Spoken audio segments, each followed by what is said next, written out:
Hello friends, welcome back to Study Mania. इस video में हम लोग एडुटेरिया का खाकी सीरीज को डिस्कस करेंगे और ये सेट नंबर 12 है। पिछले वीडियो में हम लोगों ने 11 नंबर सेट तक ऑलरेडी डिस्कस कर लिया है। डिस्क्रिप्शन में प्लेलिस्ट है, आप लोग जाके देख सकते हैं। टोटल 11 सेट है जो पूरे अच्छी तरह से डिस्कशन कराया हुआ है। शुरू करते हैं। यह 12 नंबर सेट है। पहला क्वेश्चन है गोदावरी नदी का अपवाह बेसिन भारत के निम्नलिखित में से कितने राज्यों में फैला हुआ है। तो गोदावरी नदी का जो अपवाह बेसिन है यह फैला हुआ है महाराष्ट्र में, छत्तीसगढ़ में, तेलंगाना में, आंध्र प्रदेश में और उड़ीसा में। ऑप्शन बी हमारा राइट आंसर हो जाएगा। साथ ही याद रखेंगे कि यह जो भारत की दूसरी सबसे लंबी नदी है और भारत की सबसे जो बड़ी नदी है वह गंगा नदी है। याद रखेंगे कि भारत की सबसे बड़ी नदी गंगा नदी है जो कि 2525 किलोमीटर लंबी है, और जो गोदावरी है जो भारत की दूसरी सबसे बड़ी लंबी नदी है, इसकी जो लंबाई है यह 1465 किलोमीटर है। दोनों बातों को आप लोग याद रखिएगा। और यह जो है प्रायद्वीपीय भारत की सबसे बड़ी नदी भी है। इसको दक्षिणी गंगा या बृहद गंगा के नाम से जानते हैं। याद रखेंगे कि गोदावरी नदी को दक्षिणी गंगा या बृहद गंगा भी बोला जाता है। और साथ ही याद रखेंगे अगर दक्षिण की गंगा बोला जाए तो दक्षिण की गंगा कावेरी होती है, लेकिन दक्षिणी गंगा गोदावरी होती है। नेक्स्ट है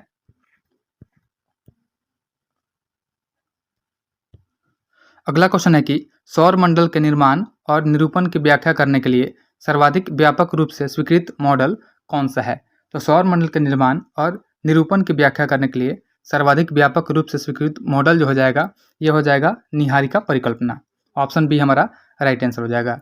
जो निहारिका परिकल्पना है यह ग्रहों का निर्माण युवा सूर्य से जुड़े पदार्थ के एक बादल से हुआ था जो धीरे धीरे घूम रहा था, और इस सिद्धांत को इमैनुअल कांट के द्वारा डेवलप किया गया था। साथ ही याद रखेंगे एक है बिग बैंग थ्योरी। यह सिद्धांत जो है ब्रह्मांड की उत्पत्ति से संबंधित जॉर्ज लेमात्रे द्वारा प्रतिपादित किया गया था। नेक्स्ट है अगला क्वेश्चन है 3 नंबर, तुगेला जलप्रपात। अगला है कि तुगेला जलप्रपात जो है निम्नलिखित में से किस देश में स्थित है। तो जो तुगेला जलप्रपात है यह दक्षिण अफ्रीका में स्थित है। याद रखेंगे तुगेला जलप्रपात जो है, तुगेला वाटरफॉल, यह दक्षिण अफ्रीका में स्थित है। ऑप्शन जो डी हो जाएगा हमारा राइट आंसर हो जाएगा। साथ ही याद रखेंगे कि एक है एंजिल वाटरफॉल। तो जो एंजिल है यह वेनेजुएला में है। उसके बाद है एक सूथरलैंड। याद रखेंगे एक है जिसका नाम है सूथरलैंड। तो जो सूथरलैंड है यह न्यूजीलैंड में है। उसके बाद एक है गवारनी। तो गवारनी जो है फ्रांस में है। साथ ही याद रखेंगे एक है जोग या गोरसोपा जो कि भारत में शरावती नदी पर स्थित है। और एक है नियाग्रा वाटरफॉल। तो जो नियाग्रा वाटरफॉल है यह कनाडा और अमेरिका की सीमा पर स्थित है। नेक्स्ट है मध्य एशिया के स्टेपी क्षेत्र के निवासियों द्वारा पशुओं की खालों से निर्मित अस्थायी मानव आवास को क्या कहा जाता है। तो याद रखेंगे कि मध्य एशिया के स्टेपी क्षेत्र के निवासियों द्वारा पशुओं की खालों से निर्मित अस्थायी जो मानव आवास होता है उसको यूर्त बोला जाता है। ऑप्शन सी हमारा राइट आंसर हो जाएगा। साथ ही याद रखेंगे एक होता है इग्लू। तो जो इग्लू होता है यह टुंड्रा प्रदेश के एस्किमो प्रजातियों द्वारा बर्फ से बनाया गया अर्धगोलाकार आवास होता है। और एक टीपी जो होता है, टीपी यह रॉकीज पर्वत जो है अमेरिका में उसके पूर्वी भागों में निवास करने वाले रेड इंडियनों द्वारा निर्मित तंबू के आकार का आवास है जो मुख्यतः बीसन बैल के चमड़े से बनाया जाता है। याद रखेंगे। नेक्स्ट है अगला क्वेश्चन है गोरुमारा राष्ट्रीय उद्यान किस राज्य में स्थित है। तो जो गोरुमारा राष्ट्रीय उद्यान है यह स्थित है पश्चिम बंगाल में। ऑप्शन ए हमारा राइट आंसर हो जाएगा। याद रखेंगे कि गोरुमारा राष्ट्रीय उद्यान जो है यह पश्चिम बंगाल में स्थित है और इसे 1994 में स्थापित किया गया था। इसका स्थापना वर्ष याद रखिएगा कि 1994 में गोरुमारा राष्ट्रीय उद्यान को स्थापित किया गया था, और यह मुख्य रूप से भारतीय गैंडों की आबादी के लिए जाना जाता है। साथ ही याद रखेंगे कि पश्चिम बंगाल में स्थित और भी राष्ट्रीय उद्यान है जिसमें शामिल है जल्दापाड़ा, सुंदरवन, सिंगालीला और नेवरा वैली। वहीं असम है, असम के जो राष्ट्रीय उद्यान है उसमें शामिल है काजीरंगा, नामेरी और मानस। उत्तराखंड जो है, उत्तराखंड में जिम कार्बेट है, राजा जी है और गंगोत्री राष्ट्रीय उद्यान है। और बिहार में जो प्रमुख राष्ट्रीय उद्यान है इसमें है वाल्मीकि। याद रखेंगे कि बिहार में जो है वाल्मीकि राष्ट्रीय उद्यान है। नेक्स्ट है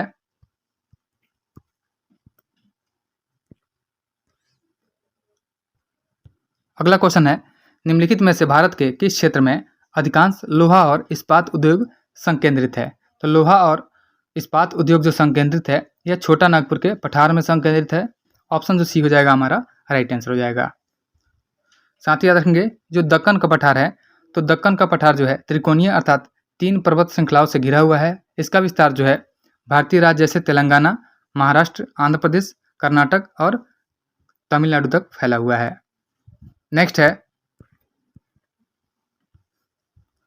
किसी स्थान पर तापमान, आर्द्रता, वर्षा, वायु वेग आदि के संदर्भ में वायुमंडल की प्रतिदिन की परिस्थिति उस स्थान का क्या कहलाती है? तो यह उस स्थान का मौसम कहलाती है। ऑप्शन बी हमारा राइट आंसर हो जाएगा। साथ ही याद रखेंगे कि जो जलवायु का डेफिनेशन होता है, यह किसी विशेष क्षेत्र में आमतौर पर 30 वर्ष या उससे अधिक विस्तारित अवधि में तापमान, आर्द्रता, वर्षा, हवा के पैटर्न तथा अन्य वायुमंडलीय तत्वों सहित मौसम की स्थिति का दीर्घकालिक औसत होता है, जिसको जलवायु कहा जाता है। नेक्स्ट है, अगला क्वेश्चन है, इसमें सूची दिया हुआ है, मिलान करना है। जो सूची 1 है, सूची 1 में स्थानांतरित कृषि का नाम है और सूची 2 जो है इसमें संबंधित राज्य है। तो याद रखेंगे कि जो झूमिंग खेती होता है, झूम खेती या झूमिंग खेती, ये उत्तर पूर्वी क्षेत्र में होता है, तो इसका जो मिलान हो जाएगा यह आर हो जाएगा।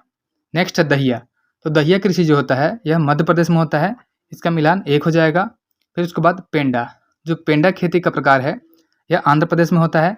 और उसके बाद है कुमारी। तो कुमारी जो होता है यह पश्चिमी घाट में होता है।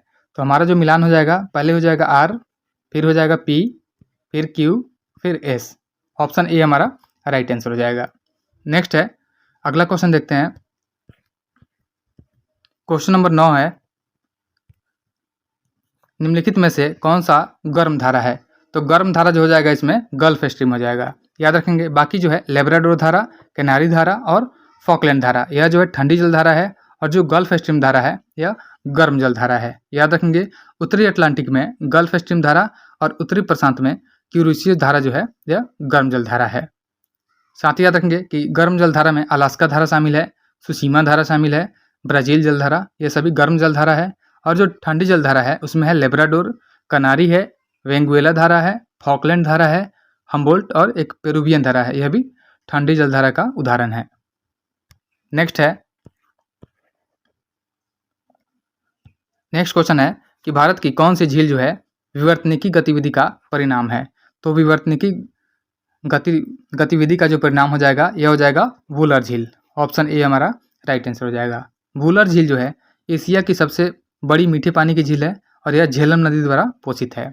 याद रखेंगे कि यह झेलम नदी के द्वारा पोषित है और यह भारत के जम्मू कश्मीर में, याद रखेंगे कि भारत के जम्मू कश्मीर के बांदीपुरा जिले में स्थित है। और अन्य भी झील है, जैसे जो डल झील है, डल झील यह भी जम्मू कश्मीर में स्थित है। उसके बाद जो बारह पानी झील है, बारह पानी झील यह मेघालय में है। याद रखेंगे कि बारह पानी जो झील है यह मेघालय में स्थित है। और एक है लोकटक झील, जो लोकटक झील है यह मणिपुर में स्थित है। याद रखेंगे कि लोकटक झील मणिपुर में स्थित है। नेक्स्ट है, अगला क्वेश्चन है, कौन सी जलधारा अंडमान द्वीप समूह को निकोबार द्वीप समूह से अलग करती है? तो यह हो जाएगी 10 डिग्री चैनल। ऑप्शन डी हमारा राइट आंसर हो जाएगा। जो 10 डिग्री चैनल है यह वह चैनल है जो अंडमान और निकोबार द्वीप समूह को अलग करता है और यह उत्तर से दक्षिण तक 150 किलोमीटर चौड़ा और पूरब से पश्चिम तक 10 किलोमीटर लंबा है। और इसकी जो न्यूनतम गहराई है यह 7.3 मीटर है। साथ ही याद रखेंगे कि अंडमान निकोबार द्वीप समूह जो है यह भारत में सबसे कम घनी आबादी वाला केंद्र शासित प्रदेश है। और एक है बैरन द्वीप। तो जो बैरन द्वीप है यह अंडमान की सबसे बड़ा सक्रिय ज्वालामुखी है। और एक है सैडल पीक। तो याद रखेंगे कि जो सैडल पीक है यह अंडमान की सबसे बड़ी चोटी है। वहीं वीर सावरकर अंतर्राष्ट्रीय हवाई अड्डा जो है विजयपुरम या पोर्ट ब्लेयर में स्थित है। याद रखेंगे कि वीर सावरकर अंतर्राष्ट्रीय हवाई अड्डा यह विजयपुरम पोर्ट ब्लेयर में स्थित है। और जो सेलुलर जेल है, जिसे काला पानी के नाम से जानते हैं, इसका निर्माण 1906 में पोर्ट ब्लेयर में अंग्रेजों के द्वारा किया गया था। साथ ही याद रखेंगे कि एक है 9 डिग्री चैनल। तो जो 9 डिग्री चैनल है यह हिंद महासागर में कल्पेनी और सुहेली पार के लकाडिवे द्वीप और मलिकू एटोल के बीच में एक चैनल है। और यह चैनल 200 किलोमीटर चौड़ा है। याद रखेंगे कि जो 9 डिग्री चैनल है यह 200 किलोमीटर चौड़ा है और इसकी जो गहराई है 2597 मीटर तक है। नेक्स्ट है, इन्वेस्टिगेटर बैंक इस चैनल के दक्षिणी क्षेत्र में स्थित है। और 8 डिग्री जो चैनल है यह मालदीव और भारत के बीच में समुद्री सीमा है। और साथ ही याद रखेंगे कि यह लक्षद्वीप और मालदीव में मिनिकॉय के द्वीपों को अलग करता है। और एक है पाक जलडमरू मध्य, जो भारत और श्रीलंका से अलग कर भारत को श्रीलंका से अलग करता है। नेक्स्ट है, अगला है क्वेश्चन नंबर 12 है, सतलुज नदी किस दर्रे से होकर भारत में प्रवेश करती है? तो जो सतलुज नदी है यह सिपकिला दर्रे से होकर के भारत में प्रवेश करती है। ऑप्शन डी हमारा राइट आंसर हो जाएगा। जो सिपकिला दर्रा है यह भारत और तिब्बत सीमा पर एक पहाड़ी दर्रा और सीमा चौकी है, और सतलुज नदी जो है इसी दर्रे से होकर के भारत में प्रवेश करती है, और यह भारत के हिमाचल प्रदेश राज्य और तिब्बत के किन्नौर जिले में स्थित है। साथ ही याद रखेंगे कि एक दर्रा है सिक्किम में नाथुला, और उत्तराखंड में जो है उत्तराखंड में लिपू लेक है। जोजिला जो है जोजिला जो है यह जम्मू कश्मीर में है। उसके बाद नाथुला जो है यह सिक्किम में स्थित है। नेक्स्ट है,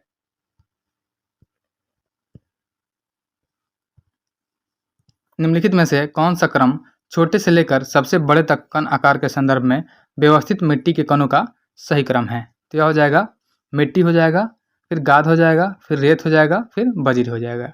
ऑप्शन डी हमारा राइट आंसर हो जाएगा। नेक्स्ट है,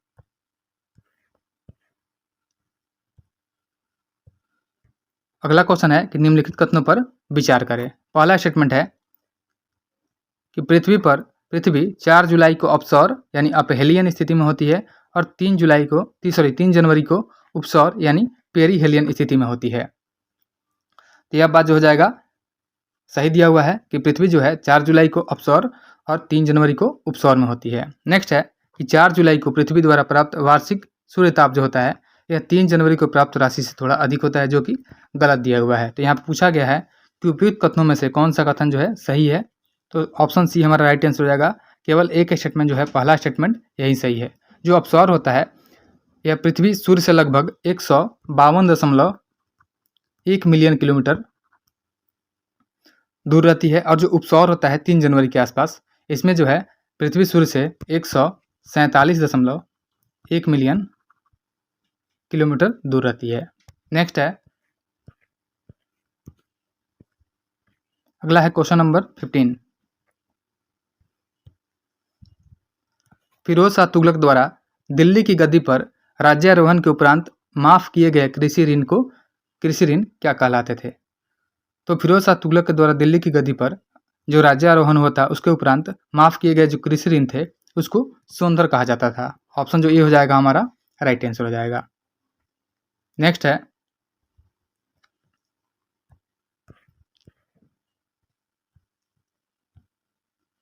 निम्नलिखित में से किस सिंधु घाटी स्थल से नाम पट्टिका अभिलेख मिला है? तो नाम पट्टिका अभिलेख जो मिला है यह मिला है धौलावीरा से, और जो धौलावीरा है यह उत्तम प्रकार की ड्रेनेज प्रणाली के लिए प्रसिद्ध था। ऑप्शन बी हमारा राइट आंसर हो जाएगा। नेक्स्ट है,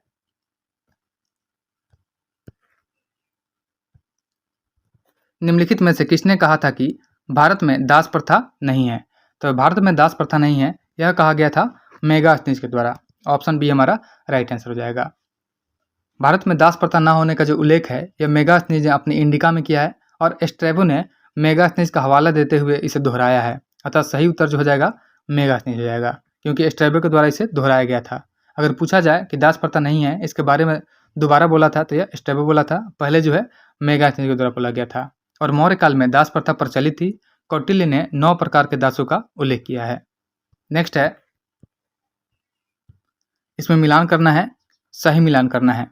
तो जो बंग भंग दिवस मनाया गया था यह मनाया गया था 16 अक्टूबर 1905 को। इसका जो मिलान हो जाएगा यह 4 हो जाएगा। फिर जो मुक्ति दिवस है यह 22 दिसंबर 1939 को मनाया गया था, तो इसका मिलान जो हो जाएगा 2 हो जाएगा। उसके बाद सीधी कार्यवाही दिवस जो है यह 16 अगस्त ये 1946 को, जिसको हम लोग प्रत्यक्ष कार्यवाही के नाम से भी जानते हैं, या इसका मिलान जो हो जाएगा 3 हो जाएगा। तो हमारा जो ऑप्शन हो जाएगा सबसे पहले हो जाएगा 4 हो जाएगा, फिर 2 हो जाएगा और फिर 3 हो जाएगा। तो याद अगर देख लेते हैं कि भंग दिवस जो मनाया गया यह 16 अक्टूबर 1905 को मनाया गया, मुक्ति दिवस 22 दिसंबर 1939 को मनाया गया, और सीधी कार्रवाई दिवस यानी प्रत्यक्ष कार्रवाई दिवस जो है यह 16 अगस्त 1946 को मनाया गया। तो हमारा मिलान 4 2 3 है, 4 2 3। ऑप्शन बी हमारा राइट आंसर हो जाएगा। नेक्स्ट है,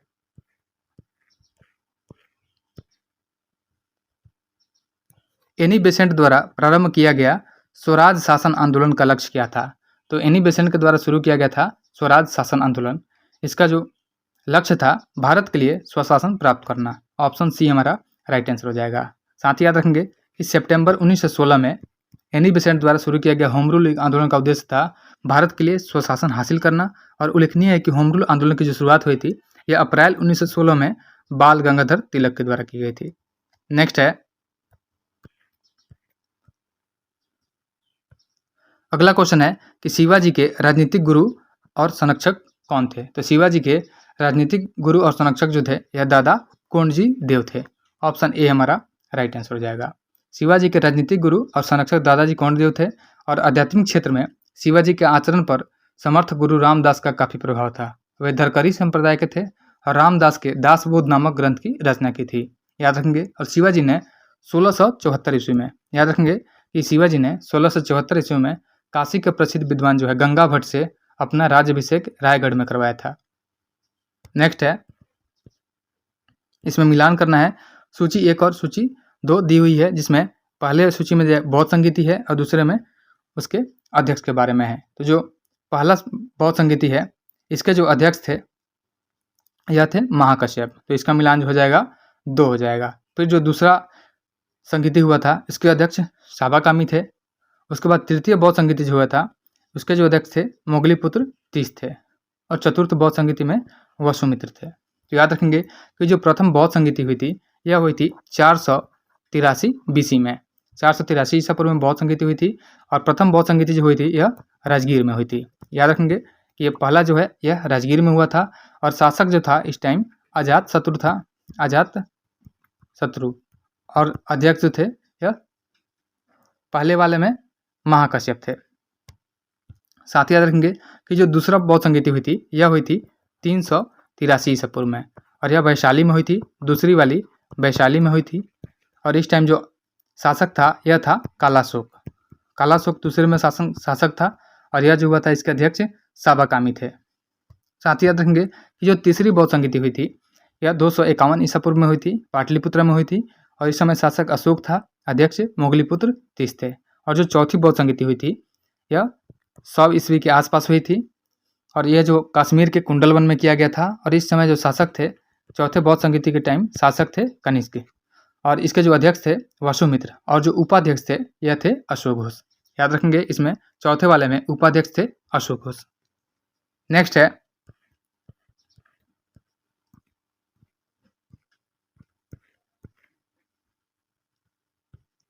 अगला क्वेश्चन है कि सूची 1 को सूची 2 से सुमेलित करना है। सूचियों के नीचे दिए गए कूट से सही उत्तर का चयन करें। सूची 1 है और सूची 2 है।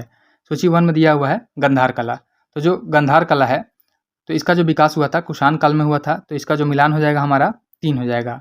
जूनागढ़ जो शिलालेख है, जूनागढ़ शिलालेख रुद्रदामन प्रथम के द्वारा लिखवाया गया था, तो इसका मिलान हो जाएगा हमारा 4। वहीं मिलिंद पन्ह जो है यह मिनेंडर से संबंधित है, तो इसका मिलान हो जाएगा हमारा 1। और गरुड़ स्तंभलेख है जो हेलियोडोरस से संबंधित है, इसका मिलान हमारा हो जाएगा 2। तो हमारा ऑप्शन हो जाएगा, पहले हो जाएगा 3, फिर 4, फिर 1, फिर 2। 3, 4, 1, 2 हो जाएगा। ऑप्शन देख लेते हैं। ऑप्शन सी है 3, 4, 1, 2। ऑप्शन सी हमारा राइट आंसर हो जाएगा। नेक्स्ट है, इसमें भी मिलान करना है। सूची 1 और 2 दी हुई है। सूची 1 जो है इसमें तीर्थंकर का नाम है और सूची जो 2 है इसमें प्रतिमा और लक्षण दिए हुए हैं। जो आदिनाथ है, आदिनाथ की जो प्रतिमा थी वह हो जाएगा वृषभ, तो इसका मिलान 1 हो जाएगा। मल्लीनाथ का हो जाएगा जल कलश, तो इसका मिलान 4 हो जाएगा। उसके बाद पार्श्वनाथ जो 23वें तीर्थंकर थे, इनका जो चिन्ह था यह सर्प यानी सांप था और संभवनाथ का अश्व यानी घोड़ा था, तो इसका मिलान 2 हो जाएगा।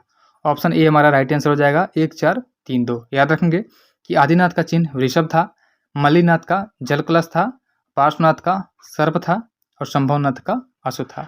साथ ही याद रखेंगे कि ऋषभ देव को ही आदिनाथ कहा जाता है। याद रखेंगे कि जो ऋषभ देव थे यह जैनों के प्रथम तीर्थंकर थे और जैन धर्म के प्रथम तीर्थंकर होने के साथ साथ इन्होंने जैन धर्म का स्थापना भी किया था। लेकिन जैन धर्म के जो 24वें तीर्थंकर थे उनका नाम था महावीर, याद रखेंगे। और जो 23वें थे यह थे पार्श्वनाथ और जो 22वें थे जैन धर्म के जो 22वें तीर्थंकर थे उनका नाम था अरिष्टनेमी। और जो अरिष्टनेमी थे, अरिष्टनेमी को भगवान श्री कृष्ण का निकट संबंधी भी माना जाता है और इनका जो चिन्ह हो जाएगा यह हो जाएगा प्रतीक शंख हो जाएगा। नेक्स्ट है,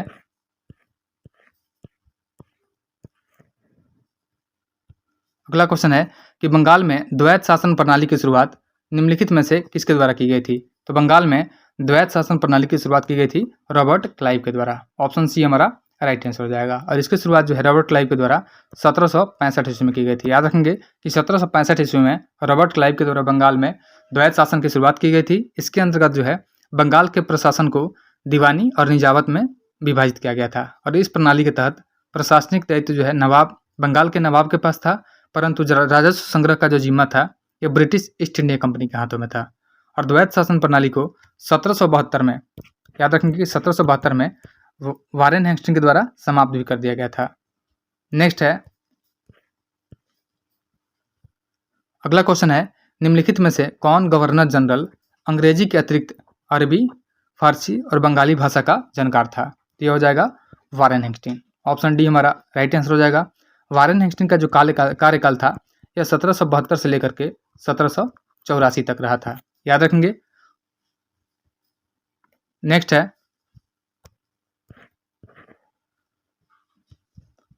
अकबर के 1567-68 ईस्वी में चित्तौड़ आक्रमण के समय वहां का शासक कौन था? तो अकबर का जब 1567-68 में चित्तौड़ में आक्रमण किया गया तो उस समय वहां का शासक उदय सिंह था। ऑप्शन जो सी हो जाएगा हमारा राइट आंसर हो जाएगा। अकबर ने 1576 ईस्वी में चित्तौड़ मेवाड़ पर आक्रमण किया। वहां के शासक उदय सिंह द्वितीय थे और फिर 1567-68 में फतेह सिंह और जयमल सिंह शहीद हो गए थे और अकबर ने चित्तौड़ अभियान में भारी मात्रा में हत्या भी करवाई थी। साथ ही याद रखेंगे कि जो अकबर का कार्यकाल रहा था यह 1556 से लेकर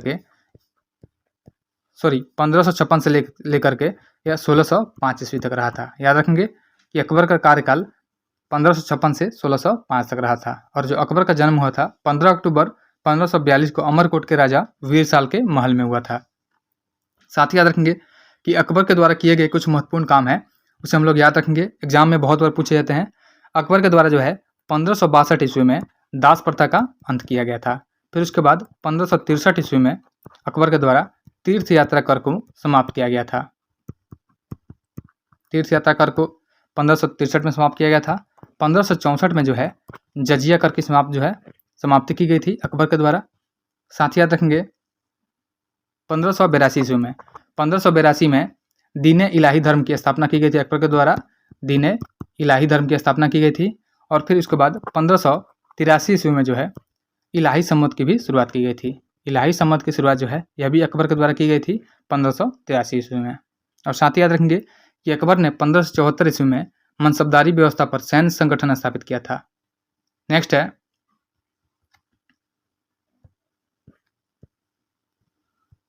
अगला क्वेश्चन है कि स्वाधीनता आंदोलन के दौरान पूर्ण स्वराज के लक्ष्य की घोषणा किस वर्ष की गई थी? तो स्वाधीनता आंदोलन के दौरान जो है पूर्ण स्वराज के लक्ष्य की जो घोषणा की गई थी यह की गई थी 1929 में। ऑप्शन बी हमारा राइट आंसर हो जाएगा। 1929 में कांग्रेस का अधिवेशन हुआ था लाहौर में। वहां पे पंडित जवाहरलाल नेहरू की अध्यक्षता में यह संपन्न हुआ था और 1929 के लाहौर अधिवेशन में ही प्रत्येक वर्ष 26 जनवरी को पूर्ण स्वाधीनता दिवस के रूप में मनाने की घोषणा भी की गई थी। और पंडित जवाहरलाल नेहरू ने कुल 3 बार कांग्रेस की अध्यक्षता की थी। याद रखेंगे 1929 के लाहौर अधिवेशन के अतिरिक्त उन्होंने 1936 के लखनऊ अधिवेशन और 1937 के फैजपुर अधिवेशन की भी अध्यक्षता की थी, जो गांव में आयोजित होने वाला एकमात्र अधिवेशन था। याद रखेंगे कि 1937 में फैजपुर अधिवेशन हुआ था जो कि गांव में आयोजित होने वाला एकमात्र अधिवेशन था और जवाहरलाल नेहरू के द्वारा ही डिस्कवरी ऑफ इंडिया नामक पुस्तक की रचना भी की गई थी। इतनी बातों को आप लोग याद रखिएगा। नेक्स्ट है किस सुल्तान ने दीवान ए अमीर कोही नामक एक नया विभाग बनाया था? तो दीवान ए अमीर कोही नामक नया विभाग जो है यह मोहम्मद बिन तुगलक के द्वारा बनवाया गया था। ऑप्शन डी हमारा राइट आंसर हो जाएगा। साथ ही याद रखेंगे कि दीवाने बंदगान जो है यह फिरोज शाह तुगलक के द्वारा बनवाया गया था, जो कि दास विभाग है। याद रखेंगे फिरोज शाह तुगलक के द्वारा जो डिपार्टमेंट बनवाए गए थे दीवाने बंदगान, दीवाने खैरात और दीवाने इस्तिहाक। जो दीवाने इस्तिहाक था यह पेंशन विभाग था, दीवाने खैरात दान विभाग था और दीवाने बंदगान दास विभाग था। वहीं मोहम्मद बिन तुगलक का जो था दीवाने अमीर कोही यह कृषि विभाग था। याद रखेंगे यह जो था दीवाने अमीर कोही यह कृषि विभाग था जो कि मोहम्मद बिन तुगलक के द्वारा बनवाया गया था। और साथ ही याद रखेंगे एक था बलबन के द्वारा बनवाया गया था जिसका नाम था दीवाने अर्ज, जो कि सैन्य विभाग था। नेक्स्ट है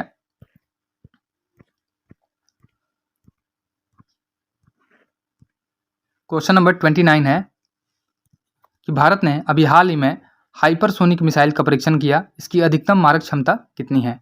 तो भारत के द्वारा जो है हाल ही में हाइपरसोनिक मिसाइल का परीक्षण किया गया है और इसकी अधिकतम मारक क्षमता जो है यह 1500 किलोमीटर है। ऑप्शन सी हमारा राइट आंसर हो जाएगा। और यह DRDO के द्वारा निर्मित इस मिसाइल को लॉन्च करने के बाद इसकी गति जो है 6200 किलोमीटर प्रति घंटे तक पहुंच जाती है। साथ ही याद रखेंगे कि इस परीक्षण के साथ ही भारत अमेरिका, चीन और रूस जैसे देशों की सूची में शामिल हो गया है। नेक्स्ट है, अगला क्वेश्चन है कि हाल ही में हेराथ पर्व 2025 किस राज्य में मनाया गया है? तो जो हेराथ पर्व है यह जम्मू कश्मीर में मनाया जाता है। ऑप्शन डी हमारा राइट आंसर हो जाएगा। साथ ही याद रखेंगे कि एक हुआ है आदि महोत्सव 2025। आदि महोत्सव 2025 का इसका आयोजन नई दिल्ली में किया गया है। वहीं तमिलनाडु में किया गया है थाई पुसम 2025 और एक जडाय स्वामी उत्सव। याद रखेंगे कि तमिलनाडु में किया गया है थाई पुसम।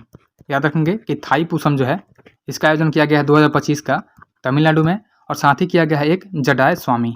जडाय स्वामी जो है, जडाय स्वामी 2025 का जो आयोजन किया गया है यह भी तमिलनाडु में किया गया है। और गोवा में सिग्मो उत्सव मनाया गया है। याद रखेंगे गोवा में मनाया गया है सिग्मो उत्सव। सिग्मो 2025 जो है यह गोवा में आयोजित हुआ है। और साथ ही याद रखेंगे कि मिजोरम में मनाया गया है, उसका नाम है चाप चारकूट। याद रखेंगे कि जो चाप चारकूट है यह मिजोरम का त्यौहार है। तो 2025 का जो चाप चारकूट त्यौहार है यह मिजोरम में मनाया गया है। नेक्स्ट है, दिसंबर 2024 में किस राज्य सरकार ने भाषा संबंधी बाधाओं को दूर करने के लिए स्वर प्लेटफॉर्म लॉन्च किया है? तो स्वर प्लेटफॉर्म को गुजरात के द्वारा लॉन्च किया गया है। ऑप्शन ए हमारा राइट आंसर हो जाएगा। साथ ही याद रखेंगे कि गुजरात के जो राज्यपाल है यह श्री आचार्य देवव्रत हैं और एकलव्य पोर्टल का संबंध जो है यह भारतीय सेना से है। याद रखेंगे एक है एकलव्य पोर्टल, तो जो एकलव्य पोर्टल लाया गया है यह लाया गया है भारतीय सेना के द्वारा। और साथ ही याद रखेंगे कि गुजरात के वर्तमान जो मुख्यमंत्री हैं यह है भूपेंद्र भाई पटेल। इन्होंने स्वर जो है प्लेटफॉर्म का 25 दिसंबर 2024 को सुशासन दिवस के अवसर पर एक नई नागरिक केंद्रित पहल की शुरुआत भी की है। नेक्स्ट है, क्वेश्चन नंबर 32 है कि हाल ही में जनवरी 2025 में संतोष ट्रॉफी किसने जीता है? तो संतोष ट्रॉफी जो जीता गया है यह पश्चिम बंगाल के द्वारा जीता गया है। ऑप्शन सी हमारा राइट आंसर हो जाएगा। याद रखेंगे कि पश्चिम बंगाल ने 76वीं संतोष ट्रॉफी का खिताब जीता है और यह पश्चिम बंगाल की 33वीं जीत रही है। पश्चिम बंगाल ने इसे केरल पर 1-0 की जीत के साथ यह खिताब जीता है। और संतोष ट्रॉफी जो है इसका संबंध है फुटबॉल से। याद रखेंगे कि संतोष ट्रॉफी जो है इसका संबंध फुटबॉल से है और इसका शुरुआत जो है संतोष ट्रॉफी का 1914 में किया गया था। याद रखेंगे संतोष ट्रॉफी का शुरुआत 1914 में किया गया था। अगला है क्वेश्चन नंबर 33 है, प्रधानमंत्री द्वारा LIC की जो बीमा सखी योजना है कहाँ से शुरू की गई है? तो प्रधानमंत्री के द्वारा LIC की बीमा सखी योजना की जो शुरुआत की गई है यह की गई है हरियाणा से। ऑप्शन बी हमारा राइट आंसर हो जाएगा। और इस योजना को लागू करने वाला गोवा हरियाणा के बाद दूसरा राज्य बना है। और गोवा के जो वर्तमान राज्यपाल हैं यह है PS श्रीधरन पिल्लई। साथ ही याद रखेंगे कि गृह आधार योजना का संबंध जो है यह गोवा से ही है। याद रखेंगे कि गोवा से संबंधित है गृह आधार योजना। गृह आधार योजना जो है यह लाया गया है गोवा सरकार के द्वारा। नेक्स्ट है, अगला क्वेश्चन है कि हाल ही में CRPF का महानिदेशक किन्हें नियुक्त किया गया है? तो CRPF का महानिदेशक जो है ज्ञानेंद्र प्रताप सिंह को नियुक्त किया गया है। ऑप्शन सी हमारा राइट आंसर हो जाएगा। साथ ही याद रखेंगे कि भारत सरकार के गृह मंत्रालय के तहत काम करता है। और CRPF की जो स्थापना हुई थी, याद रखेंगे CRPF की स्थापना यह की गई थी 27 जुलाई को। 27 जुलाई 1939 को जो है CRPF की स्थापना की गई थी और जो इसका मुख्यालय नई दिल्ली में है। याद रखेंगे इसका मुख्यालय न्यू दिल्ली में स्थित है। नेक्स्ट है,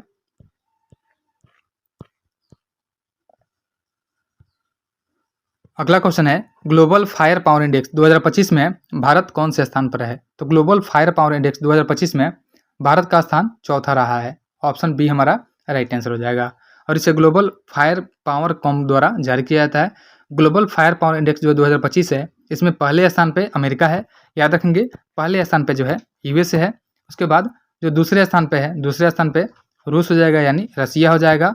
उसके बाद तीसरे स्थान पे जो है चाइना है और चौथे स्थान पे भारत है। नेक्स्ट है, शांति और वैश्विक नेतृत्व के लिए गोल्ड मरकरी अवार्ड 2025 किसे प्रदान किया गया है?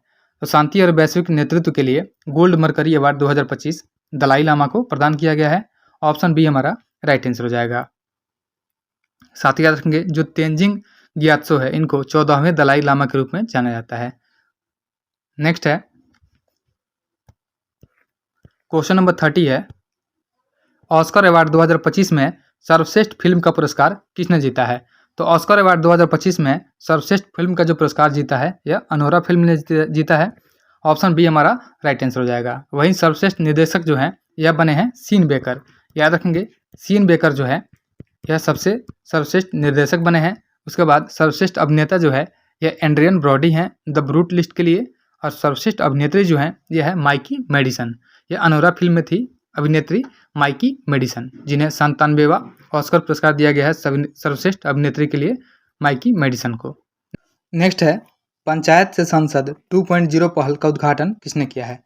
तो पंचायत से संसद 2.0 पहल का उद्घाटन ओम बिरला के द्वारा किया गया है। ऑप्शन बी हमारा राइट आंसर हो जाएगा। साथ ही याद रखेंगे कि बिरसा मुंडा की 150वीं जयंती के अवसर पर लोकसभा अध्यक्ष जो हैं ओम प्रकाश बिरला नाम है इनका, इन्होंने पंचायत से संसद 2.0 पहल का उद्घाटन किया है। और इस पहल का जो उद्देश्य है 22 राज्यों और केंद्र शासित प्रदेशों की अनुसूचित जनजातियों की 502 पंचायत निर्वाचित महिला प्रतिनिधियों को एक साथ लाना है। नेक्स्ट है अगला क्वेश्चन है 39 नंबर, राष्ट्रीय मानवाधिकार आयोग NHRC के नए अध्यक्ष बने हैं। तो राष्ट्रीय मानवाधिकार आयोग के जो अध्यक्ष बने हैं इनका नाम है justice V Rama Subramaniam. Option B हमारा राइट आंसर हो जाएगा। और साथ ही याद रखेंगे कि जो NHRC है ये एक स्वायत्त विधिक संस्था है और इसका जो स्थापना किया गया था यह किया गया था 12 अक्टूबर को। याद रखेंगे कि NHRC का स्थापना 12 अक्टूबर 1993 को किया गया था। और इसके प्रथम अध्यक्ष जो बने थे यह बने थे रंगनाथ मिश्र। न्यायमूर्ति रंगनाथ मिश्र जो हैं यह इसके प्रथम अध्यक्ष बने थे। इतनी बातों को आप लोग याद रखिएगा। नेक्स्ट है क्वेश्चन नंबर 40 है, अस्त्र MK3 जो है मिसाइल का नाम बदलकर क्या रखा गया है? तो अस्त्र MK3 मिसाइल है, इसका नाम चेंज करके गांडीव रखा गया है। ऑप्शन ए हमारा राइट आंसर हो जाएगा। यह DRDO के द्वारा विकसित गांडीव जो है इसकी 340 किलोमीटर रेंज की मारक क्षमता है और यह नाम जो है महाभारत के प्रसिद्ध जो है धनुष गांडीव से प्रेरित है जो अर्जुन का हथियार हुआ करता था। और यह अलग मिसाइल परिवार का हिस्सा है जिसमें अस्त्र MK1 और अस्त्र MK2 भी शामिल है और भारत का सबसे उन्नत जो है हवा से हवा में मार करने वाली मिसाइल है। नेक्स्ट है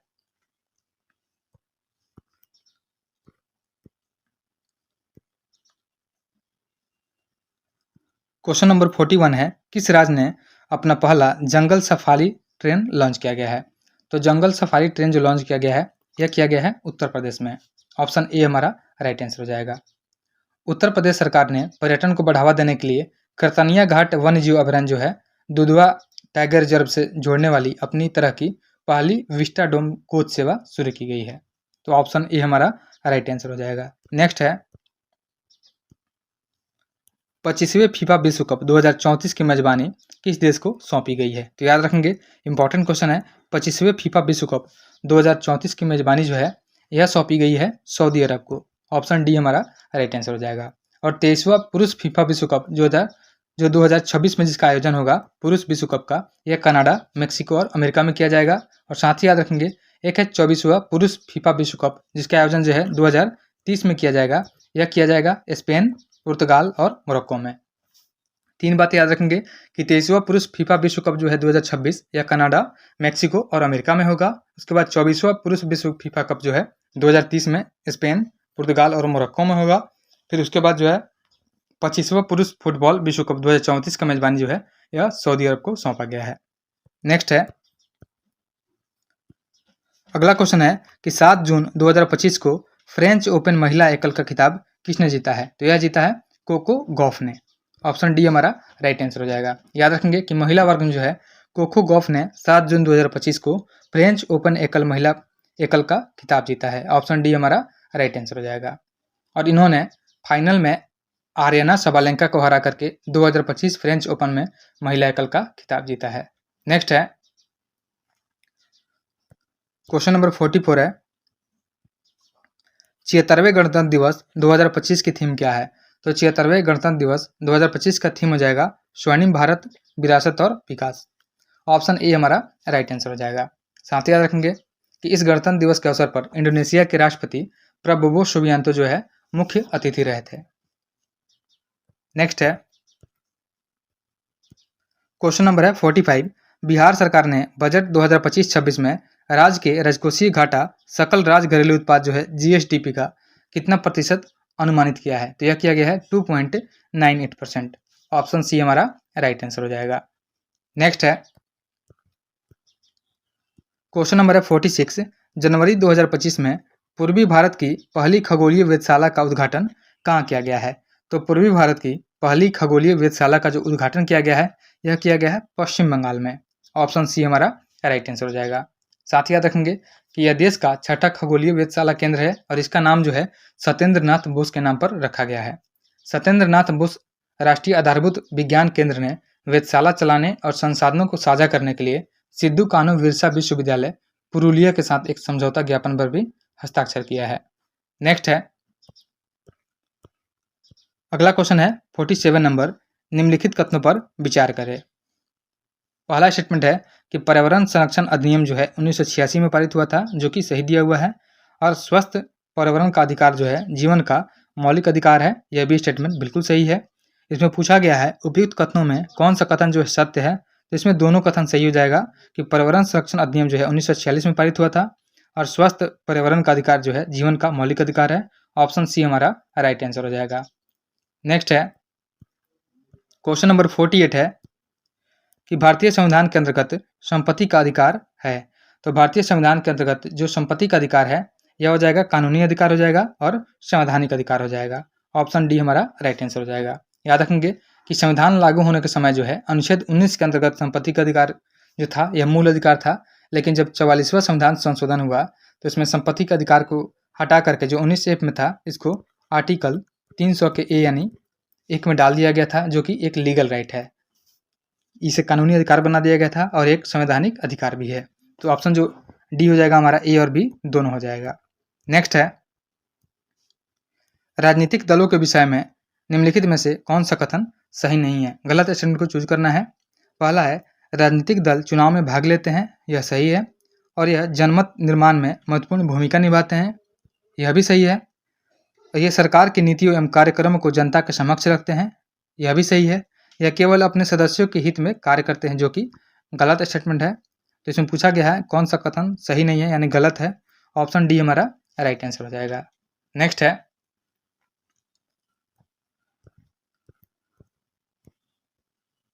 अगला क्वेश्चन है लोकतांत्रिक व्यवस्था के विषय में निम्नलिखित में कौन सा कथन जो है सही दिया हुआ है? सही स्टेटमेंट को चूज करना है। इसने कमजोर वर्गों के सभी भेदभाव को समाप्त कर दिया, जो कि गलत है। उसके बाद है इसने लोगों के बीच आर्थिक असमानताओं को समाप्त कर दिया, यह भी गलत है।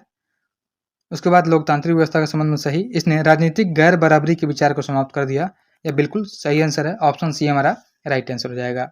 नेक्स्ट है क्वेश्चन नंबर 51 है संविधान में न्यायपालिका की न्यायिक पुनर्वलोकन की शक्ति कहाँ से ली गई है? तो संविधान में न्यायपालिका की जो न्यायिक पुनर्विलोकन की शक्ति जो ली गई है यह ली गई है अमेरिका से। साथ ही याद रखेंगे कि जो मौलिक अधिकार है यह भी अमेरिका से लिया गया है। तो ऑप्शन जो ए हो जाएगा हमारा राइट आंसर हो जाएगा। आयरलैंड से जो है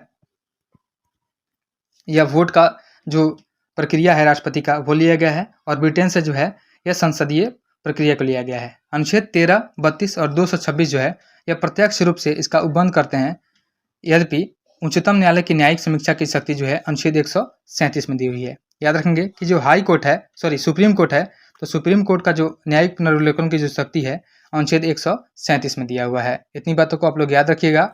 अगला क्वेश्चन है 52 नंबर क्वेश्चन है कि संसद की कार्यवाही के दौरान जो है संसद की कार्यवाही के दौरान किस काल में पूछे गए प्रश्नों का उत्तर देने के लिए मंत्री बाध्य नहीं होते हैं? तो हो जाएगा शून्यकाल।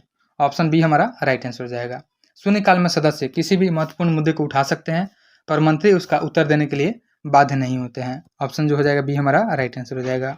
नेक्स्ट है उच्च न्यायालय के न्यायाधीश की आयु के बारे में कोई प्रश्न उठाता है तो उसका निर्णय राष्ट्रपति द्वारा निम्न में से किसकी सलाह से किया जाएगा? तो यह किया जाता है भारत के मुख्य न्यायाधीश के सलाह से।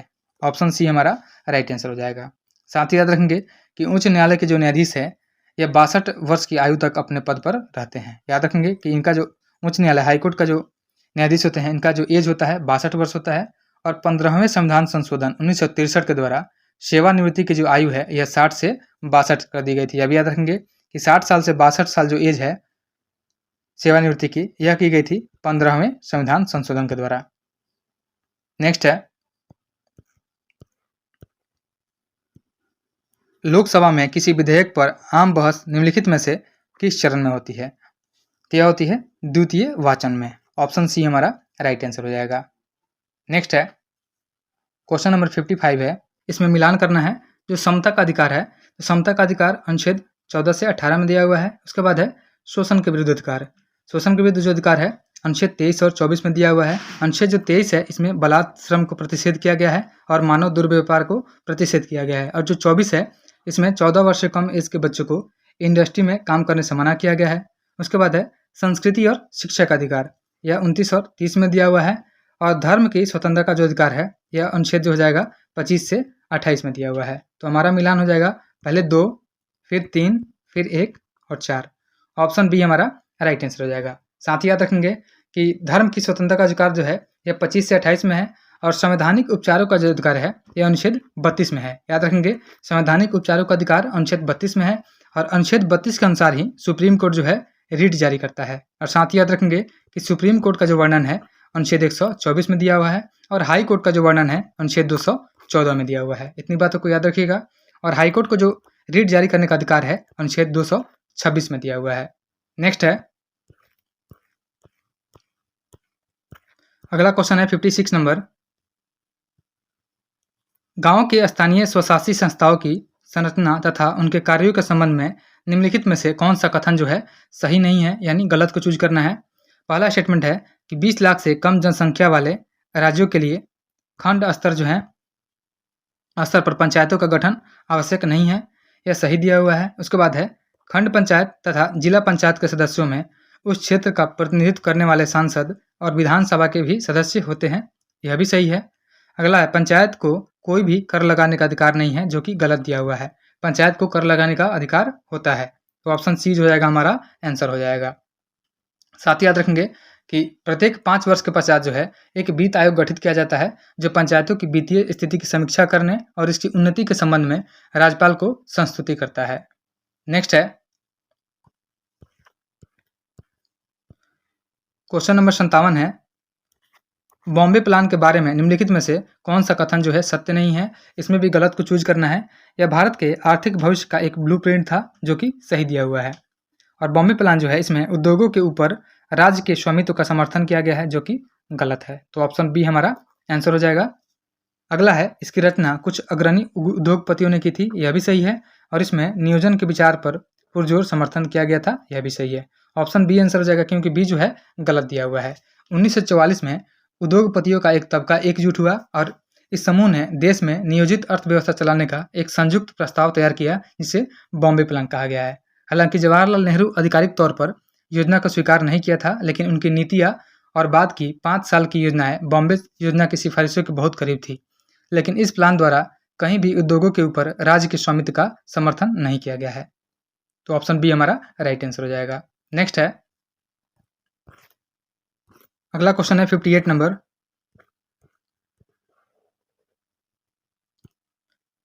व्यक्ति गणना अनुपात विधि जो है निम्नलिखित में से किससे संबंधित है। तो व्यक्ति गणना अनुपात विधि जो है यह निर्धनता रेखा से नीचे है से संबंधित है। ऑप्शन डी हमारा राइट आंसर हो जाएगा। भारत में निर्धन की संख्या का आकलन निर्धनता रेखा से नीचे के जनानुपात के द्वारा किया जाता है और इसे ही व्यक्ति गणना अनुपात विधि भी कहा जाता है। इसीलिए ऑप्शन जो डी हो जाएगा हमारा राइट आंसर हो जाएगा। अगला क्वेश्चन है कि एक inquiry into the nature and causes of the wealth of nation निम्नलिखित में से किस अर्थशास्त्री द्वारा लिखी गई है। तो an inquiry into the nature and causes of the wealth of nation जो है यह लिखी गई है एडम स्मिथ के द्वारा। ऑप्शन ए हमारा राइट आंसर हो जाएगा। नेक्स्ट है अगला क्वेश्चन है निम्नलिखित कथनों पर विचार कीजिए। पहला स्टेटमेंट है राजस्व घाटा सरकार की राजस्व प्राप्तियों के ऊपर राजस्व व्यय के अधिशेष को बताता है, जो कि सही दिया हुआ है। नेक्स्ट है राजकोषीय घाटा सरकार की कुल व्यय और ऋण ग्रहण को छोड़कर कुल प्राप्तियों का अंतर होता है, यह भी सही है। तो आगे पूछा गया है कि इनमें से कौन सा कथन जो है सही है, तो दोनों सही हो जाएगा, ऑप्शन सी हमारा राइट आंसर हो जाएगा। नेक्स्ट है अगला क्वेश्चन है भारतीय कृषि के संदर्भ में निम्नलिखित में से कौन सा कथन जो है सही दिया हुआ है। यहाँ पे सही को चूज करना है। बागवानी फसलों का उत्पादन खाद्यान्न उत्पादन से अधिक है, जो कि सही दिया हुआ है, तो ऑप्शन ए ही हमारा राइट आंसर हो जाएगा। बागवानी फसलों का जो उत्पादन है यह 2023-24 में 353.19 मिलियन टन प्रोडक्शन हुआ था, और फलों का उत्पादन जो था इसमें फलों का उत्पादन 112.73 मिलियन टन था। नेक्स्ट है क्वेश्चन नंबर 62 है माही सुगंधा किस फसल की किस्म है। तो जो माही सुगंधा है, माही सुगंधा धान की एक फसल है, ऑप्शन जो हो जाएगा डी हमारा राइट आंसर हो जाएगा। याद रखेंगे कि जो धान की फसल है माही सुगंधा, उसके बाद एक और है जया, कृष्णा, बरानी द्वीप, यह सभी जो है धान की किस्में हैं। याद रखेंगे धान की किस्मों में आते हैं माही, माही सुगंधा, जया, कृष्णा और बरानी द्वीप। उसके बाद सरसों का जो होता है, सरसों के किस्म में आते हैं वरुणा, पूसा गोल्ड, पीताम्बरी और गिरिराज। साथ ही याद रखेंगे कि गेहूं का जो किस्म होता है उसमें शामिल होता है पूसा मंगल, सोनालिका, सोनारा 64 और कल्याण सोना, यह जो है गेहूं की किस्में हैं। नेक्स्ट है निम्नलिखित युग्मों पर विचार कीजिए। पहले खनिज का नाम दिया हुआ है, फिर उसके बाद अभावजन्य रोग दिए हुए हैं कि इसकी किस खनिज की कमी से कौन सा रोग होता है। तो जो कैल्शियम है, कैल्शियम की कमी से जो है अस्थि क्षय होता है, तो इसका जो मिलान हो जाएगा यह सामने सही हो जाएगा। उसके बाद आयोडीन की कमी से जो होता है ग्वाइटर रोग होता है, यानी घेगा रोग होता है, यह भी सही है। उसके बाद लौह की कमी से जो होता है यह दंत क्षय नहीं, यह एनीमिया होता है। याद रखेंगे लोहे की कमी से एनीमिया होता है, और जो दंत क्षय होता है यह एसिडिटी के कारण होता है, यानी एसिडिक होने के कारण होता है। और साथ ही याद रखेंगे कि कैल्शियम फ्लोराइड और विटामिन की कमी से जो है दंत क्षय होता है। याद रखेंगे कि विटामिन डी की कमी से और कैल्शियम फ्लोराइड की कमी से दांतों का क्षरण होता है। तो इसमें पूछा गया है उपयुक्त युग्मों में कौन सा जो है सही सुमेलित है। तो जो ऑप्शन 1 और 2 जो है यह दोनों सुमेलित है, ऑप्शन ए हमारा राइट आंसर हो जाएगा। नेक्स्ट है अगला क्वेश्चन है कि किसी ठोस पदार्थ के विलयन को गर्म करने से उसकी विलेयता पर निम्नलिखित में से क्या प्रभाव पड़ता है। तो किसी ठोस पदार्थ के विलयन को गर्म करने पर उसके जो विलेयता होती है वह बढ़ती है, तो ऑप्शन ए हमारा राइट आंसर हो जाएगा। नेक्स्ट है अगला क्वेश्चन है निम्नलिखित में से कौन सा वायु घटक जलने में सहायक होता है। तो जलने में सहायक जो होता है यह ऑक्सीजन होता है, ऑप्शन बी हमारा राइट आंसर हो जाएगा। नेक्स्ट है क्वेश्चन नंबर 66 है निम्नलिखित में से कौन सा पदार्थ जो है हमारी पेशियों में संचित होता है जिससे ऐंठन होती है। तो यह होता है लैक्टिक एसिड।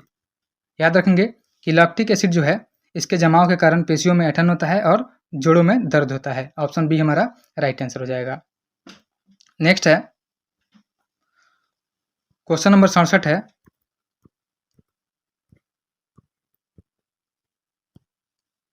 विद्युत फ्यूज के संबंध में निम्नलिखित कथनों पर विचार करें। पहला स्टेटमेंट है इसका जो उपयोग है लघु पतन यानी शॉर्ट सर्किट रोकने के लिए होता है, जो कि सही दिया हुआ है। उसके बाद है सुरक्षा मानक से उच्च विद्युत धारा के प्रवाहित होने से विद्युत फ्यूज के तार पिघल जाते हैं, यह भी सही दिया हुआ है। तो पूछा गया है उपयुक्त कथनों में से कौन सा कथन सही है, तो दोनों स्टेटमेंट जो है सही दिया हुआ है, ऑप्शन सी हमारा राइट आंसर हो जाएगा। इसलिए जो है फ्यूज का तार जो होता है कम गलनांक और उच्च चालकता वाली सामग्री से बनाया जाता है। नेक्स्ट है क्वेश्चन नंबर है 68 निम्नलिखित में से कौन सी एक अति सक्रिय अधातु है जो वायु में खुला छोड़ देने पर आग पकड़ लेती है। तो ये हो जाएगा फॉस्फोरस, जिसे वायु में खुला छोड़ देने पर आग पकड़ लेती है, ऑप्शन ए हमारा राइट आंसर हो जाएगा। साथ ही याद रखेंगे कि जो ब्रोमीन है एकमात्र ऐसी अधातु है जो कमरे के तापमान पर भी द्रव अवस्था में होती है। और जो सोडियम होता है, तो सोडियम एक धातु है जो अभिक्रियाशील होती है और यह ऑक्सीजन और जल के साथ अत्यंत तीव्र अभिक्रिया करती है, और इस अभिक्रिया में बहुत अधिक उष्मा जो होती है उत्पन्न होती है, इसलिए यह मिट्टी के तेल में इसको रखा जाता है। नेक्स्ट है क्वेश्चन नंबर है 69, इसमें मिलान करना है। आविष्कारक का नाम दिया हुआ है और आविष्कार का नाम दिया हुआ है। सूची 1 में आविष्कार है, उसके बाद आविष्कारक है। जो कोशिका की खोज की गई थी, तो कोशिका की खोज की गई थी रॉबर्ट हुक के द्वारा। इसका मिलान जो हो जाएगा 4 हो जाएगा। सर्वप्रथम तालाब के जल में स्वतंत्र रूप से जीवित कोशिकाओं की जो खोज की गई थी, यह की गई थी ल्यूएन हॉक के द्वारा। और जो केंद्रक की खोज की गई थी, केंद्रक की खोज यह रॉबर्ट ब्राउन के द्वारा की गई थी। उसके बाद याद रखेंगे कि ब्लैक रिएक्शन विधि की जो खोज की गई थी, यह की गई थी कमलियो गोल्जी के द्वारा। याद रखेंगे, तो पहला का मिलान हमारा हो जाएगा 4 हो जाएगा, फिर दूसरा का मिलान 2 हो जाएगा, तीसरा का मिलान 1 हो जाएगा और फिर चौथे का मिलान जो हो जाएगा 3 हो जाएगा। तो 4, 2, 1, 3 हमारा आंसर हो जाएगा। 4, 2, 1, 3 ऑप्शन बी में है, तो ऑप्शन बी हमारा राइट आंसर हो जाएगा। याद रखेंगे कि रॉबर्ट ब्राउन ने 1831 में कोशिका में केंद्रक का पता लगाया था और कैमिलियो गोल्जी ने अकेली तंत्रिका तथा कोशिका संरचनाओं को अभिरंजित करने की क्रांतिकारी विधि प्रदान की थी, जिसे ब्लैक रिएक्शन के नाम से जाना जाता है। नेक्स्ट है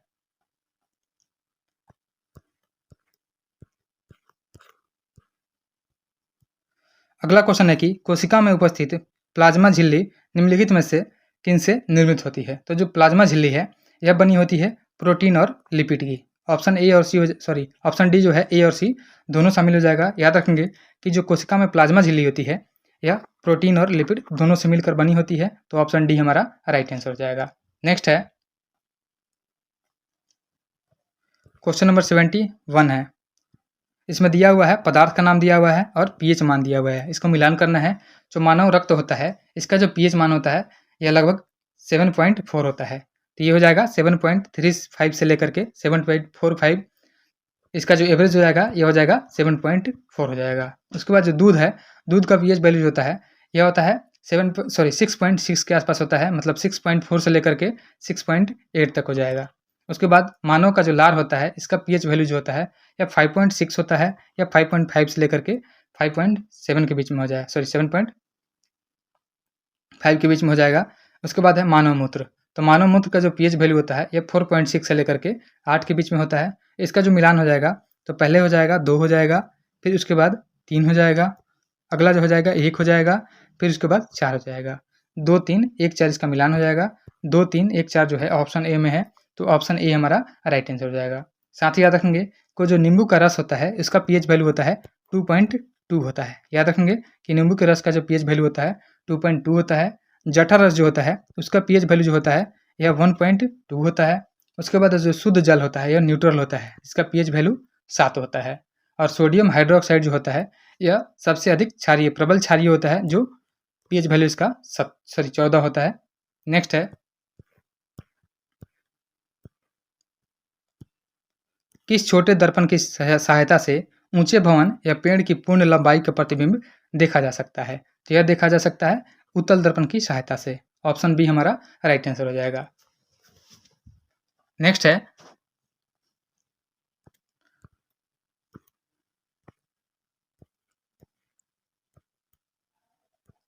अगला क्वेश्चन है, जब एक गोली ठोस घर्षण रहित सतह से टकराकर अंतः स्थापित हो जाती है, तो क्या संरक्षित होता है। इसमें जो है संवेग संरक्षित रहता है। ऑप्शन बी हमारा राइट आंसर हो जाएगा। याद रखेंगे जो संवेग होता है, इसका फॉर्मूला, संवेग को पी से डिनोट करते हैं, इसका फॉर्मूला होता है द्रव्यमान गुना वेग, यानी एम गुना भी होता है। नेक्स्ट है क्वेश्चन नंबर 74 है, निम्नलिखित में से कौन सी धातु शोधन की विधियां है। तो धातु शोधन की जो विधि हो जाएगी, यह आसवन भी होती है, विद्युत अपघटन भी होती है और मंडल परिसंस्करण भी होती है। ऑप्शन डी हमारा राइट आंसर हो जाएगा। नेक्स्ट है 75 नंबर क्वेश्चन है, निम्नलिखित में से कौन सा साबुन का झाग देने का गुण बढ़ाता है। तो यह हो जाएगा सोडियम रोजिनेट। ऑप्शन बी हमारा राइट आंसर हो जाएगा कि साबुन का झाग देने का गुण बढ़ाता है सोडियम रोजिनेट। ऑप्शन बी हमारा राइट आंसर हो जाएगा। अगला क्वेश्चन है, लिटमस पत्र का प्राकृतिक रंग क्या होता है। तो लिटमस पत्र का प्राकृतिक रंग जो होता है, यह बैगनी होता है। ऑप्शन ए हमारा राइट आंसर हो जाएगा। साथ ही याद रखेंगे कि जो लिटमस पेपर होता है, लिटमस पेपर लाइकेन विशेष रूप से लिटमस लाइकेन से निकाले गए प्राकृतिक रंग से उपचारित शोषक कागज से बना होता है और यह रंग किसी भी घोल में हाइड्रोजन आयनों की सांद्रता में परिवर्तन के प्रति संवेदनशील होता है। नेक्स्ट है अगला क्वेश्चन है, मनुष्य के शरीर में पाए जाने वाले निम्नलिखित तत्वों को आरोही क्रम में व्यवस्थित करना है। आरोही मतलब होता है बढ़ते क्रम में। तो इसमें जो हो जाएगा मैग्नीशियम हो जाएगा, फिर उससे ज़्यादा होता है या सोडियम होता है, फिर कैल्शियम होता है, उसके बाद नाइट्रोजन होता है और फिर कार्बन होता है। यानी सबसे अधिक जो होता है यह कार्बन होता है। तो ऑप्शन जो हो जाएगा हमारा डी राइट आंसर हो जाएगा। जो कार्बन पाया जाता है मनुष्य के शरीर में यह 18.5% पाया जाता है। याद रखेंगे कार्बन मनुष्य के शरीर में 18.5%। उसके बाद ऑक्सीजन जो होता है यह लगभग 65% होता है। नेक्स्ट है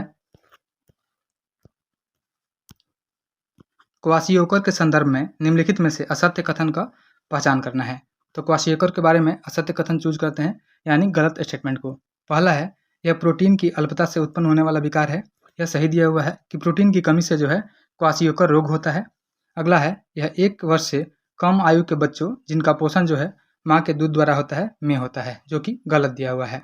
तो ऑप्शन जो बी हो जाएगा हमारा आंसर हो जाएगा, क्योंकि इससे पूछा गया है असत्य कथन गलत को चूज करना है। यह जो होता है यह 1 से 3 वर्ष के बच्चों में होता है। याद रखेंगे जो क्वाशियोकर होता है यह 1 वर्ष से 3 वर्ष के बच्चों में होता है। नेक्स्ट है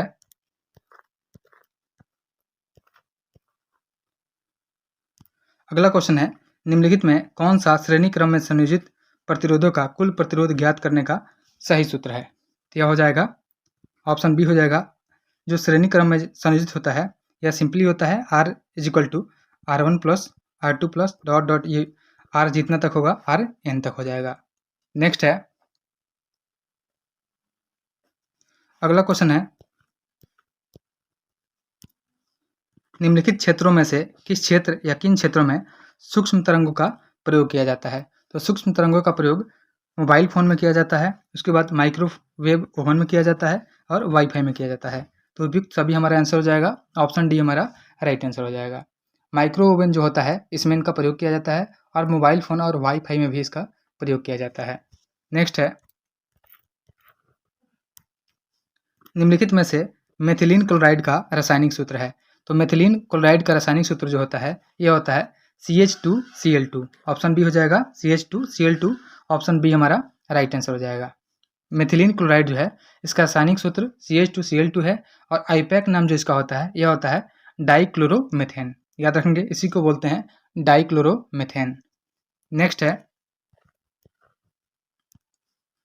निम्नलिखित में से कौन सा पुरुष में प्राथमिक यौन अंग है। तो प्राइमरी सेक्सुअल ऑर्गन पुरुष में कौन सा हो जाएगा। तो ये हो जाएगा वृषण। ऑप्शन ए हमारा राइट आंसर हो जाएगा। वृषण जो होता है टेस्टोस्टेरोन और शुक्राणु उत्पादन के लिए उत्तरदायी होता है। साथ ही याद रखेंगे कि शुक्रवाहिका जो होती है यह एक कुंडलित ट्यूब है जो उदर गुहा में मौजूद होती है। नेक्स्ट है अगला क्वेश्चन है गंगा सफाई योजना पहली बार किस वर्ष में शुरू की गई थी। तो गंगा सफाई योजना पहली बार जो है 1985 में शुरू की गई थी, क्योंकि गंगा के जल की गुणवत्ता बहुत कम हो गई थी और कॉलीफॉर्म जीवाणु का एक वर्ग है जो मानव की आंत में पाया जाता है। याद रखेंगे यह जल में इसकी उपस्थिति रोगजन्य सूक्ष्म जीवाणु जल द्वारा इसका संदूषित होना दर्शाता है। और गंगा हिमालय में स्थित अपने उद्गम गंगोत्री से बंगाल की खाड़ी में सागर तक 2500 किलोमीटर तक की यह यात्रा करती है। यानी गंगा की जो लंबाई है यह लगभग 2525 किलोमीटर है। यह भी याद रखेंगे। नेक्स्ट है अगला क्वेश्चन है क्वेश्चन नंबर है 84। इसमें मिलान करना है। सूची 1 और 2 दी हुई है। जो संपूर्ण क्रांति हुई थी, संपूर्ण क्रांति जयप्रकाश नारायण इससे संबंधित हो जाएंगे। उसके बाद गरीबी हटाओ जो नारा इससे संबंधित हो जाएंगे, गरीबी हटाओ योजना से इंदिरा गांधी। उसके बाद किसान आंदोलन जो है इससे संबंधित हो जाएंगे सहजानंद सरस्वती। और रेल हड़ताल से संबंधित है जॉर्ज फर्नांडिस। तो हमारा जो मिलान हो जाएगा पहले हो जाएगा 2, फिर उसके बाद 1, फिर 3, फिर 4। 2, 1, 3, 4 ऑप्शन जो सी हो जाएगा हमारा राइट आंसर हो जाएगा। लोकनायक जयप्रकाश नारायण है, इन्होंने 5 जून 1974 को पटना के गांधी मैदान में आयोजित एक विशाल सभा में इंदिरा गांधी की सरकार के खिलाफ संपूर्ण क्रांति का नारा दिया था तथा पूरे भारत में आंदोलन चलाया था।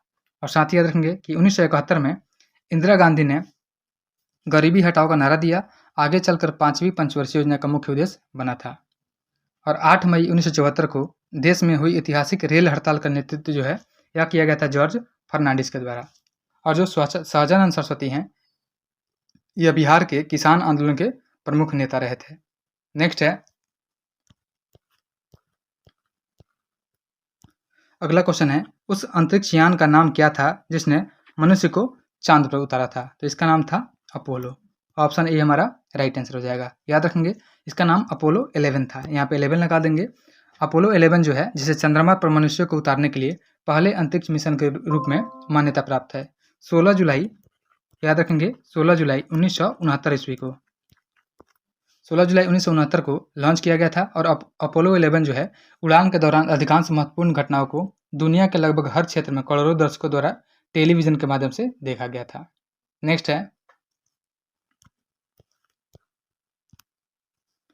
अनुसूचित जनजाति शब्द पहली बार उल्लेख निम्नलिखित में से किस कानूनी दस्तावेज में किया गया था। तो जो अनुसूचित जनजाति शब्द है इसका पहली बार जो प्रयोग किया गया था यह किया गया था भारत का संविधान 1950 में। ऑप्शन सी हमारा राइट आंसर हो जाएगा। नेक्स्ट है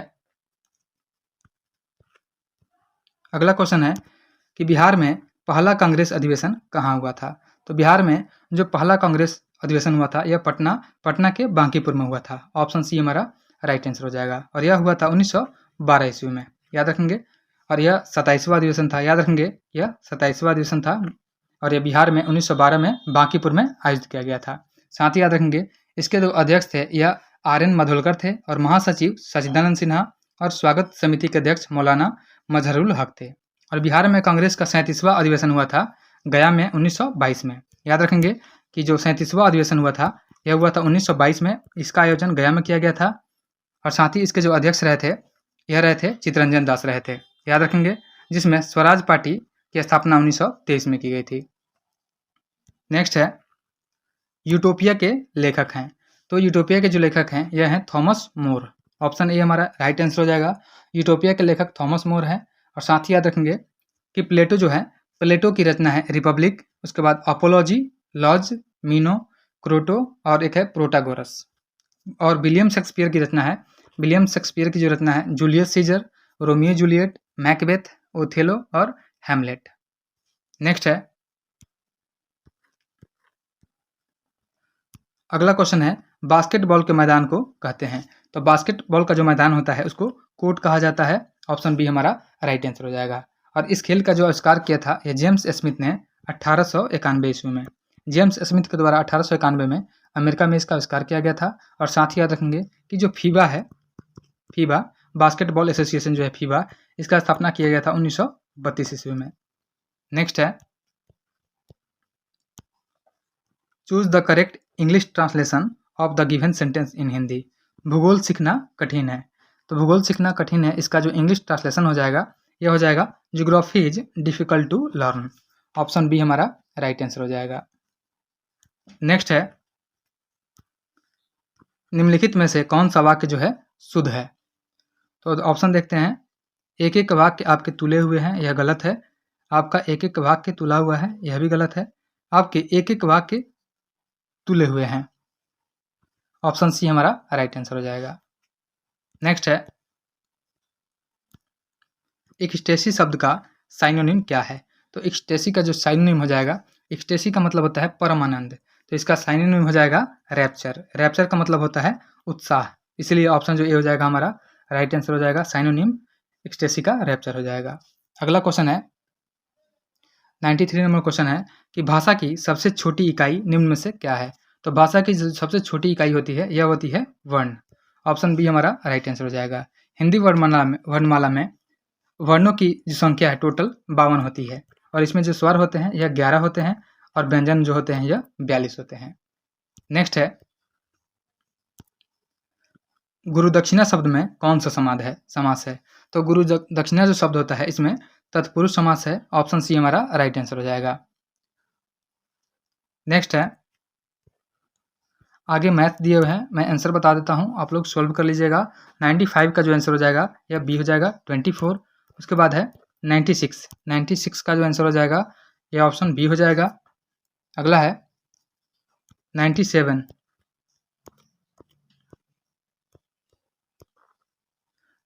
का जो आंसर हो जाएगा यह ऑप्शन डी हो जाएगा। नेक्स्ट है 98 का ऑप्शन सी हो जाएगा। अगला है 99 का जो आंसर हो जाएगा ऑप्शन बी हो जाएगा। लास्ट क्वेश्चन है 100 नंबर, इसका जो आंसर हो जाएगा ऑप्शन डी हो जाएगा। आप लोग सॉल्व कर लीजिएगा। ऐसे इसका सॉल्यूशन पीडीएफ में मिल जाएगा आप लोग को, आप लोग वहाँ से देख भी सकते हैं।